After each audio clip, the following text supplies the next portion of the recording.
for joining us here on YouTube. We're doing a video for our Northford Timber Framers class of 2013. What I was going to talk about tonight was actually something a little bit offbeat from talking directly about class and mortise and tenon joinery. I was going to show you the timber frame mallets that we've manufactured this winter, which you've probably seen on one or two of the other YouTube videos. So I guess I'd start by explaining to you guys that there's nobody that makes a good timber frame mallet. A good mallet meaning a mallet that has the proper weight to it, a mallet that carries enough weight that you're able to, strike a sharp chisel and get it to chop through your material each time you swing. So years ago I had the idea to start producing our own mallets with brass heads. The brass head we're using is 2 inches in diameter. It weighs just under 2 pounds. It's around 34 ounces, 32 ounces, excuse me. So probably with some of these heavier handles, the mallets are coming in at around 2 pounds. They're not turned on a CNC machine, they're actually turned by a machinist one at a time. We have them put this decorative little bead in there. The hole in the center is actually tapered. It's wider at this end and narrower at that end. That's to accommodate the wedge. There's actually a wedge that goes inside there on the tapered end. And as you can see, the mallets get stamped.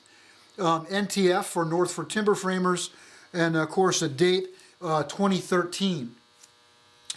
So we set out to turn 50 mallets in October. And it takes around 5 hours a mallet. They're all turned by hand. Our lathe is a Civil War era pattern maker's lathe.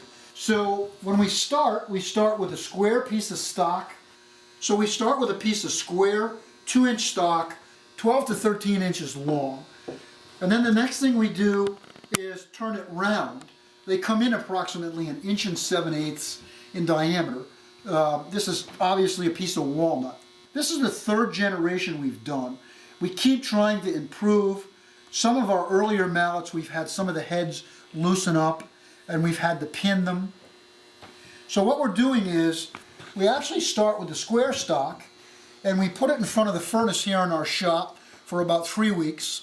Then we turn it round and we put it back in front of the furnace again for about 3 weeks. And then what we do is we'll actually turn a mallet to its shape. This particular shape I call your grandmother's clothespin, because it resembles those clothespins that my grandmother had back in the 50s that didn't have the spring in the center. We turn these in to just barely fit the wider end of the mallet. In other words, it wouldn't go through this end. And we leave it in this position again in front of the heat for around 2 or 3 weeks. So we let it continue to dry. And finally, so that's about 6 weeks now we have invested into just making sure the wood is dried properly. Then we turn it to its final fit, ready to be wedged up. Now this is a dry fit. And I'm having to pull as hard as I can, getting that dry fit apart. Look at this now, look. It's taken all I have to push that together. So that's the dry fit that we're getting, which of course, the end of the mallet still needs to be split on the bandsaw, wedged with a hardwood wedge, and then what we're doing is we're actually putting in a soft steel pin. We drill it on the drill press with the head higher than the handle, so the pin is actually tapered like you would toenail a rafter.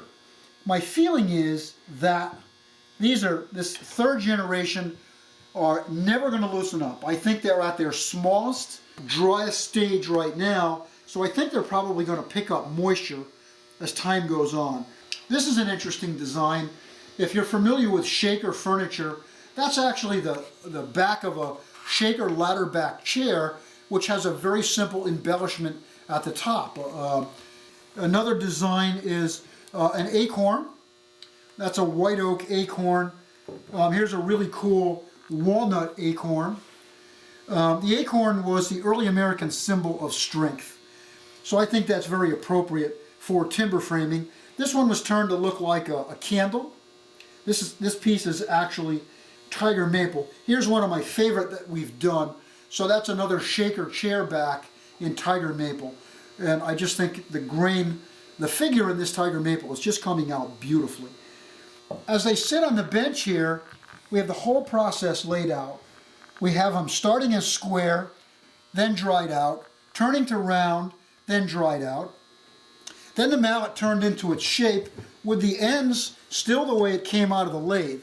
So in other words, this end has to be turned off, which would be, I guess, the fourth step. Actually, here's a great big tiger maple acorn. So the fourth step would be when we actually fit it to the brass head, dry fit it. And then the fifth step, wedging and pinning, and then of course finishing the handle. The handles are hand wiped with a wipe-on polyurethane, a Minwax product, and these handles are still need to get their fifth coat. This is an applewood handle, possibly my favorite one. This one is applewood. This one is pear. It's from a 100-year-old pear tree. Some really interesting woods. This is black locust. This white oak, I was fortunate enough to get a board that we counted the growth rings. We estimate this board to be from a 300-year-old white oak tree, and that's based on there being 30 growth rings in 1.25 inches. Absolutely incredible. Here's another white oak one with the tight growth rings actually looking like the pages in a book.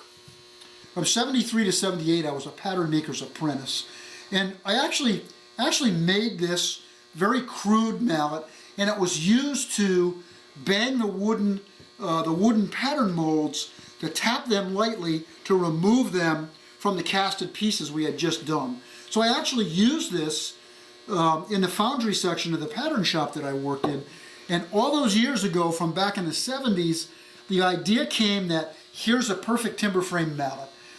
So I've gotten to have some fun with it, of course, make them out of brass, and of course use all American hardwoods for the handles. So besides these mallets being the perfect weight, I'd like to explain that they're actually balanced very nicely. And you're able to use the mallet in a couple different ways. You actually can grab the end of it, and you're actually really able to slug inside of a mortise, or if you're cleaning off a tenon, you're able to clean it off very nicely. But then what's really cool about these is you can cradle it in the palm of your hand, and you actually can use it in a very gentle manner. So, it's almost like a carver's mallet. It's just, it has so many uses. It has a different feel when you grip it in the center, has a different feel when you grip it at the end.